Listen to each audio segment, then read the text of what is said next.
33 ஆண்டு காலம் சின்னம்மாவினுடைய உயிருக்கு ஆபத்து ஏற்படுகிற சூழ்நிலை எல்லாம் திராவிட முன்னேற்ற கழகத்தால் அன்றைய ஏற்பட்டது. அன்றைக்கு மாநிலங்களுடைய கழகத்துடைய தொழில் பொதுச் செயலாளர் அவர்கள் எம்ஜிஆர் சுத்தனை கிட்ட போக முடியல, சின்னம்மா பெரியம்மா போக முடியல.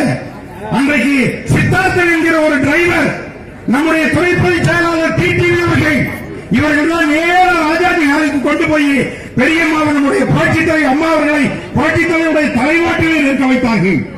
அதன் பிறகு சொல்லக்கூடாது, அம்மா 2 தடவை இந்த இயக்கத்தை விட்டு நான் விளைவிக்கிறேன், அதிமுக பொதுச் செயலாளர் இல்லைன்னு கடித எழுதி கொடுத்து பத்திரிகைக்கு வெளியிட சொன்னாங்க.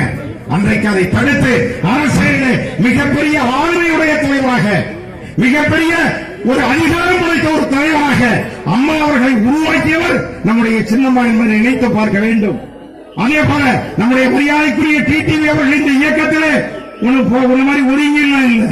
கழகத்தினுடைய பொருளாளர், கழகத்தினுடைய அம்மா பேரவை செயலாளர், நாடாளுமன்ற உறுப்பினர், மாநிலங்களவை உறுப்பினர், இப்படி பல்வேறு பொறுப்புகளிலே இருந்துதான் இன்றைக்கு இந்த இயக்கத்தை வழிநடத்தி செல்கிறார்கள். தூய்மையானவராக, நேர்மையானவராக, வாழ்மையுடையவராக, இளைஞர்களின் எதிர்காலம் இவர்தான் என்று மக்கள் நம்பிக்கொண்டிருப்பவர்களாக, வருங்கால தமிழகத்தை நிர்ணயிக்கக்கூடிய ஒரு தலைவராக நம்முடைய டிடிவி அவர்கள் இருக்கிறார்கள்.